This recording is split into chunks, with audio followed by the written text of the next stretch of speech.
Welcome to Turning Point. This is a special preview program for a new series that's coming soon. This series will highlight people's personal testimonies, their turning point moments on their spiritual journeys. We hope you're blessed and inspired by this special preview program.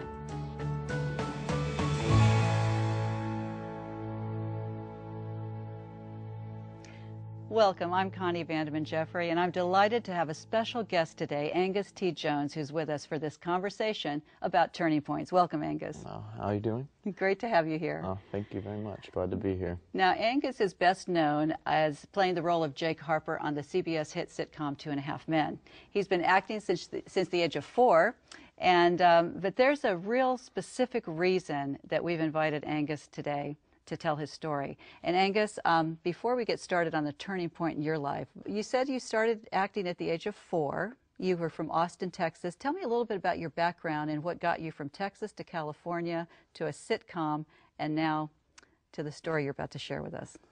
Well, I was born in Texas, and it was Austin, Texas, where most of my family on my dad's side lives, and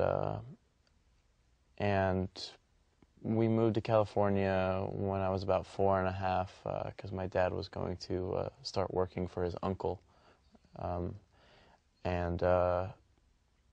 That, you know, being in California was just one of those things that my parents considered about, like, the acting. We were only like an hour away from LA, so my mom decided we'd give it a shot. I think then it was just kind of an idea to maybe make some kind of a fund for schooling or something for me in the future. And then, have you had any background, acting classes, anything?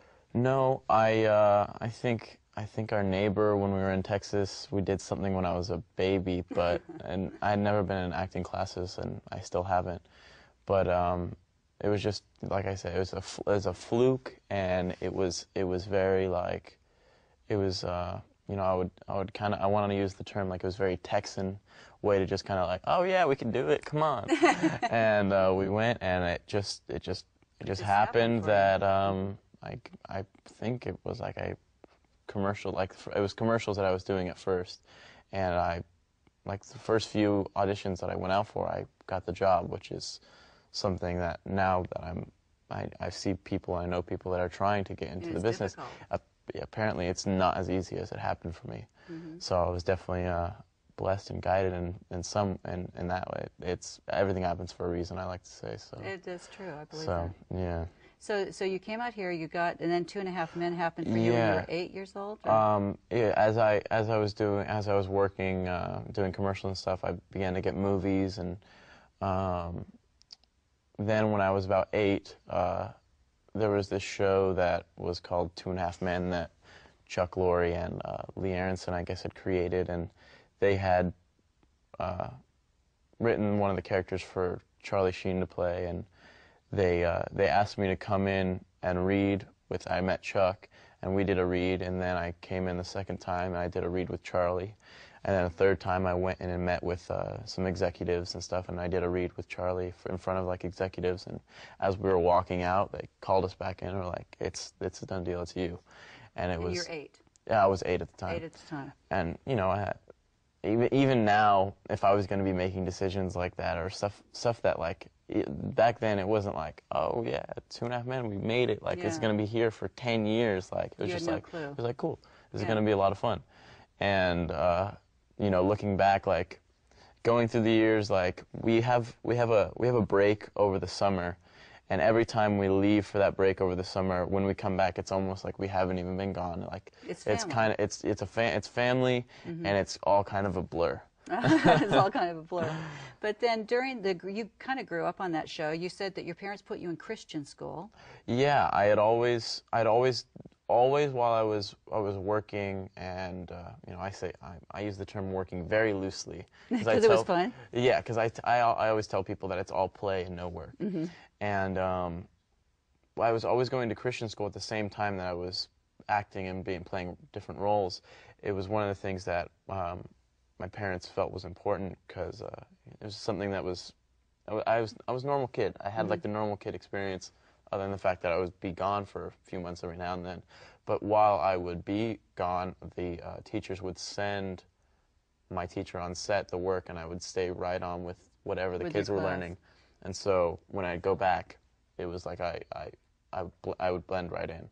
So, and you know, since I've only been to 2 schools, basically throughout my elementary to high school, I've never really had trouble with people bothering me or anything like that.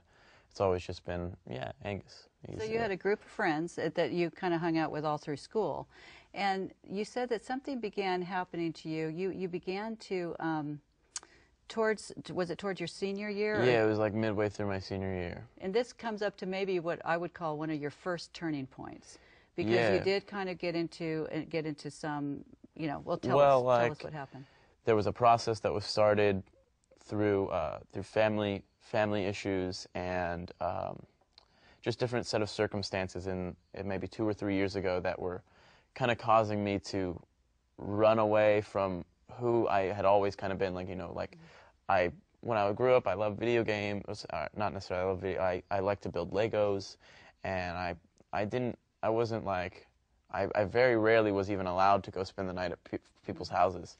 And then through the set of family circumstances, I just found myself spending as much time as I could away from my home. Mm-hmm. If I could, you know, anything I could do to not be at home was my plan, more or less. And it was a time of my life, senior year, I'd been accepted to college, mm-hmm. and I didn't really know whether or not I was going to do the show for another year at that time. And just things were uneven or unsure in my life. I didn't have like, all right, now I have to make plans for the next 5 years and the next year, basically. And I was sitting with my friend, and I had said, what if the way we are living our lives and the plan we have using the way we are living our lives is not what's supposed to happen? What if that's not the right choice?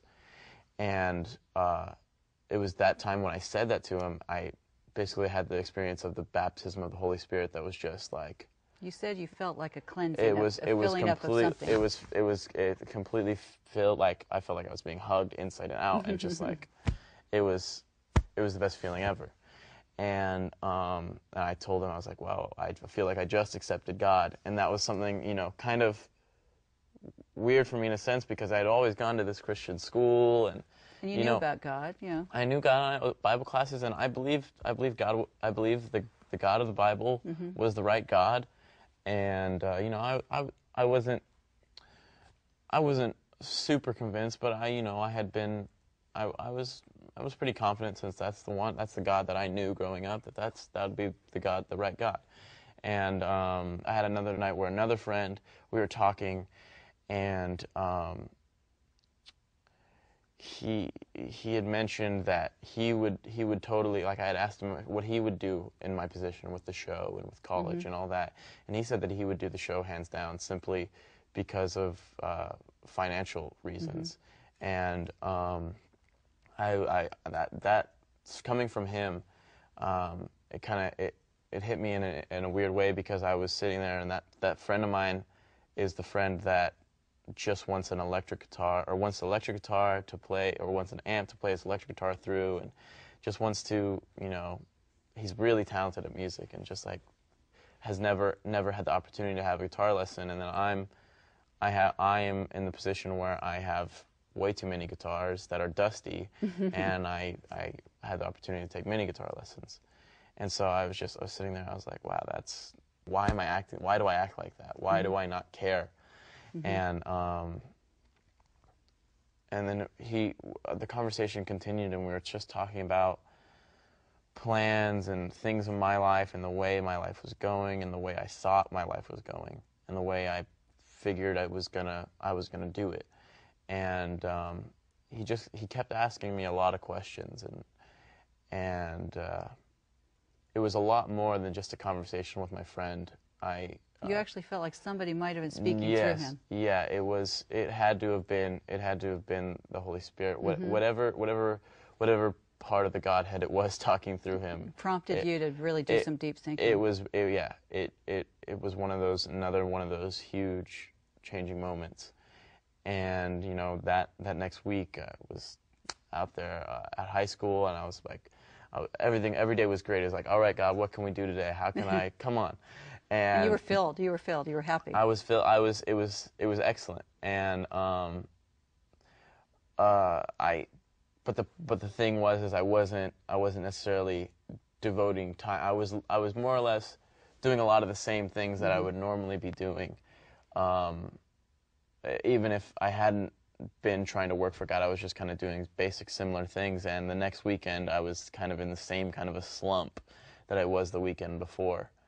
And I was like, this can't be, like, this is not right. There's something I was doing wrong or something like that. And so after that, I just started to try and go to different churches and meet different people and talk to whoever I could. Because you were on a journey. And you know what? We're going to take a break right now. When we come back, we're going to find out where that journey took Angus and what church he ended up at. Stay with us.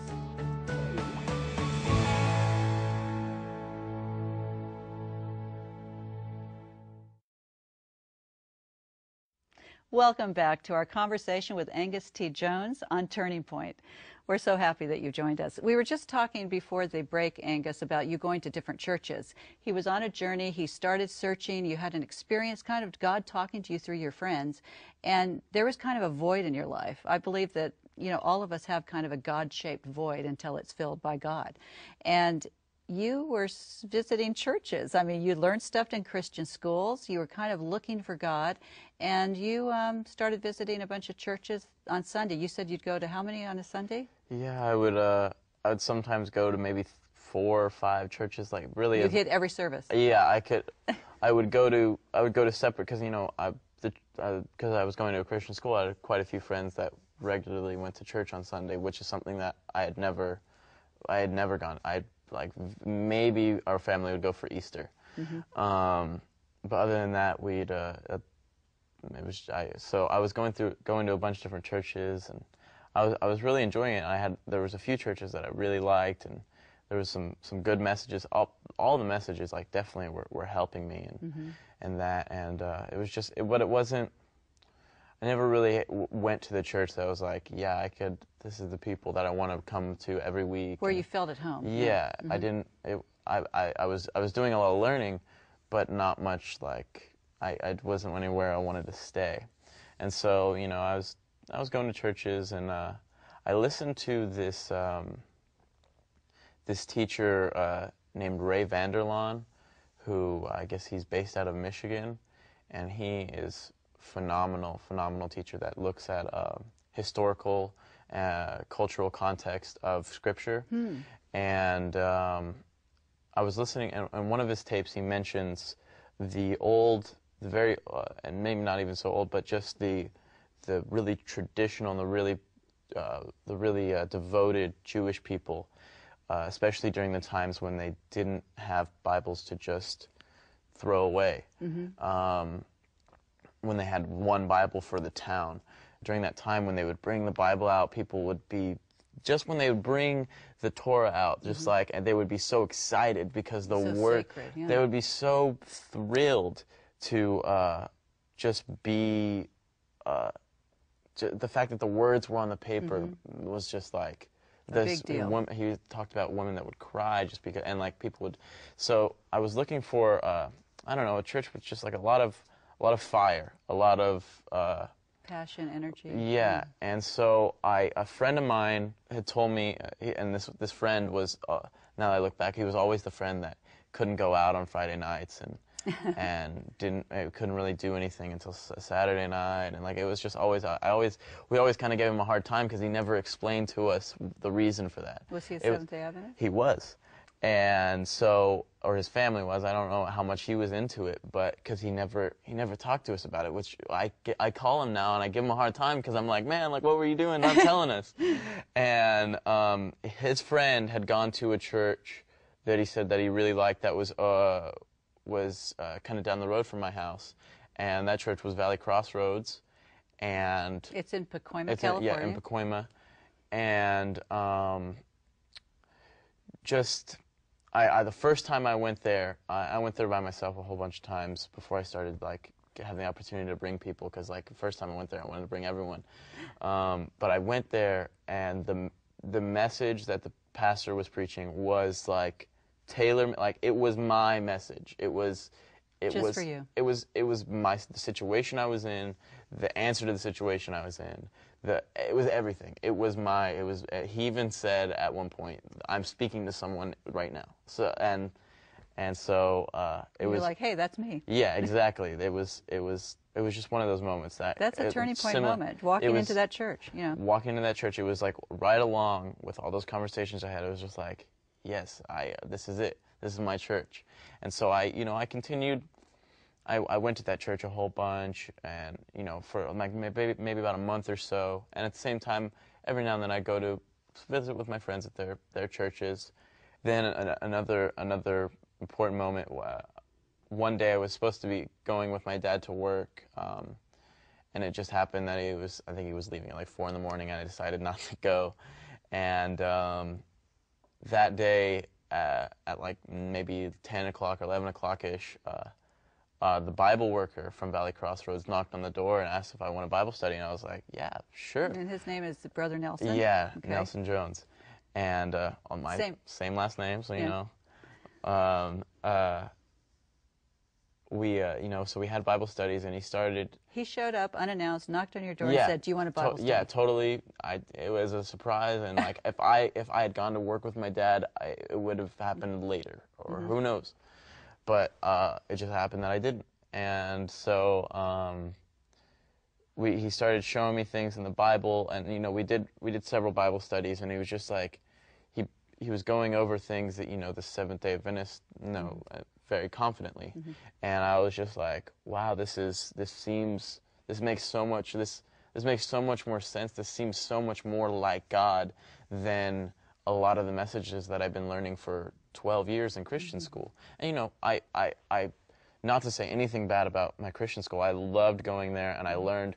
I'm extremely thankful for the base knowledge that I have on just stories and concepts, and and then also I get a perspective coming from that. It's not. I'm sure that it's different for people that grow up in the Adventist church, having never known what the full truth was, and just. You're like learning it for the first time. You're Exactly. learning all this. It's like you're soaking it up. I totally am, and I felt like I'm probably learned. I 100% I've learned more about God and experienced God phenomenally more than I have in my entire life just over the last few months. Wow. And when did you make your decision for baptism? Because you did get baptized it recently. happened that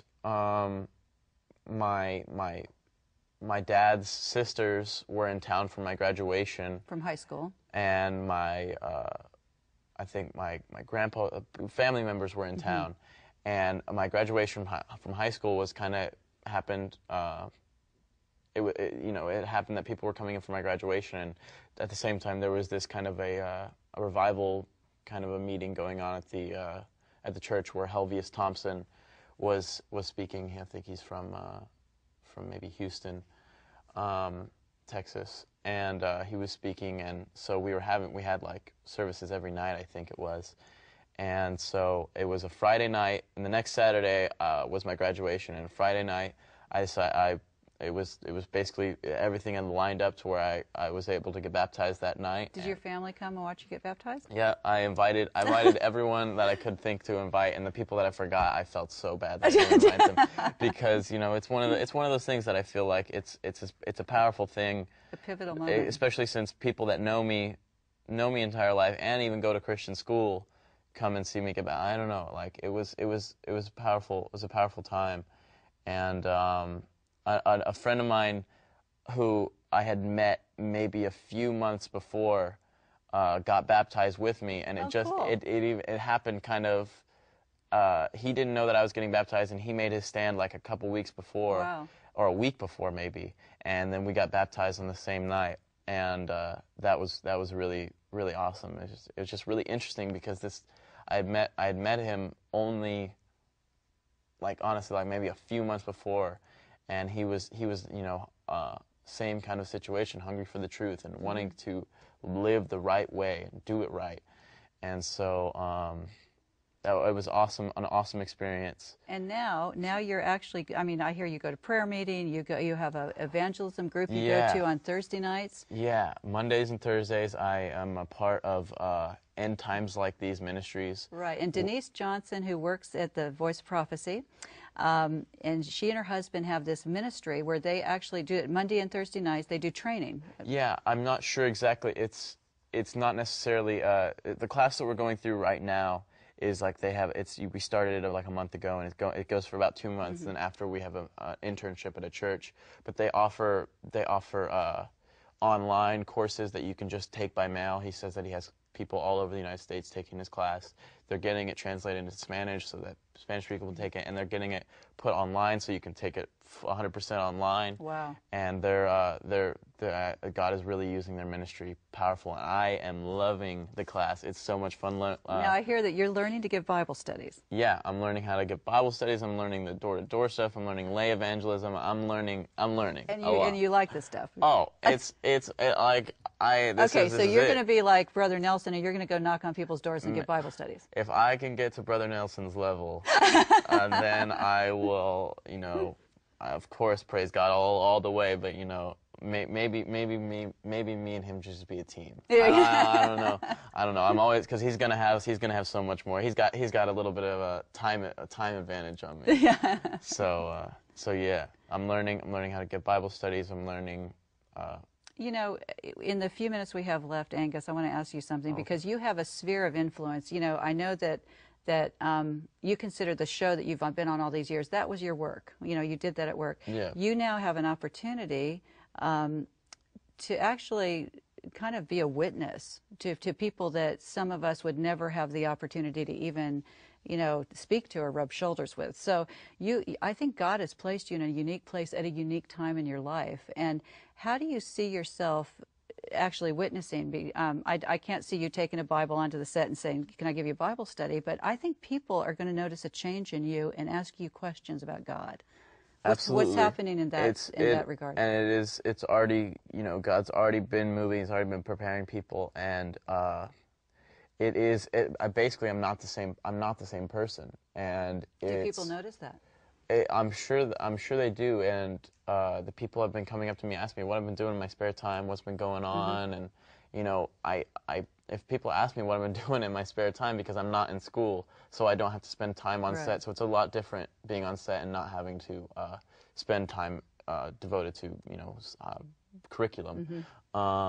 So people ask me, I'm like, oh, I'm doing a lot of work for my church, taking an evangelism class. They're like, oh, what's that? So God is definitely using it, and a few people from work have come to church, and I'm confident that I am there for a reason, for one more year, because otherwise, if I don't think I would be on the show this year if God hadn't kind of pushed me into it, because otherwise I genuinely didn't want to do another year of the show. And so I'm there for a reason. I'm so thankful to be there. It's a lot of fun, and I'm hoping that God will get the glory out of it. God will get the glory, Angus. And before we close, why don't you share a couple of your favorite texts with us? Yeah, absolutely. That'd be great. Yeah. One of the ones I was learning, because I try and do a memory verse maybe not every so often, but like as soon as I memorize one, I move on to the next one. And the one I did a couple weeks ago was Romans 11:33 through 34, which is, "Oh, the depths of the riches, both of the wisdom and knowledge of God! How unsearchable are his judgments, and his ways past finding out! For who hath known the mind of the Lord, or who hath been his counselor?" And I like that one, because we can sometimes get caught up in trying to analyze things and trying to figure stuff out and trying to be like, all right, so God says this and God says that, and so this is how I'm gonna make a decision. This is how I'm gonna talk to this person there. And I think we can run into some trouble sometimes with that, because we're not to live by sight. We're to live by faith. And God is going to do the work no matter what. We're inevitably going to get in the way. So we got to just read this, and show people what we're reading. because that's really what's going to make a difference in people's lives. Do you feel that there might be some, in your future, you're 19 years old now, I can see you as a preacher, a powerful preacher for the Lord. Whatever God has me do, I'm there 100%. I don't know what His plans are, and I always say if I knew what the plans were, I'd probably mess them up. So I'm just trying to stay in the middle, and Michael Johnson always uses the term, I'm going to stay in my lane. Stay in your lane, yeah. and let God use you in your lane. Yeah. There might be somebody listening now that really identifies with you. They've maybe watched you grow up, maybe they're your age.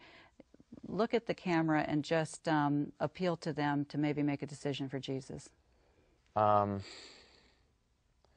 I have to say to anyone that's kind of in the middle ground right now, and then in the valley of decision, as some people put it, I would have to say that you really, and this is one thing that the pastor's been teaching on lately, is you can learn about God. You can learn about God all you want. There's people that study theology all the time. You can learn everything about, you can figure out the for sure thing, like, did this person really exist? How did this happen? If the scientists say this, then how could this? You can learn about it all you want, but this Bible and this God is the truth, and you're not going to know for sure until you just throw yourself 100% into it and start experiencing it and applying the truth to your life, because Jesus said He is the way, the truth, and the life. And I can testify to the fact that this is the life. There's honestly, my life before this was there's no life, and I'm just I'd say that it's the greatest feeling ever to not have to worry about a thing, not knowing that you're going to be taken care of, and the things of this world don't matter whatsoever. So you just gotta be in God, so that He can use you to bring people to Him, because that's really what it's all about at the end of the day, is making people know God the way you know them. Because I know from my personal life, I want everyone to know how awesome He is and how comforting it is to be a part of His kingdom work, and eventually one day get to see Him in person. Amen. Thank you, Angus, so much for being with us and sharing your testimony. And thank you for joining us on Turning Point.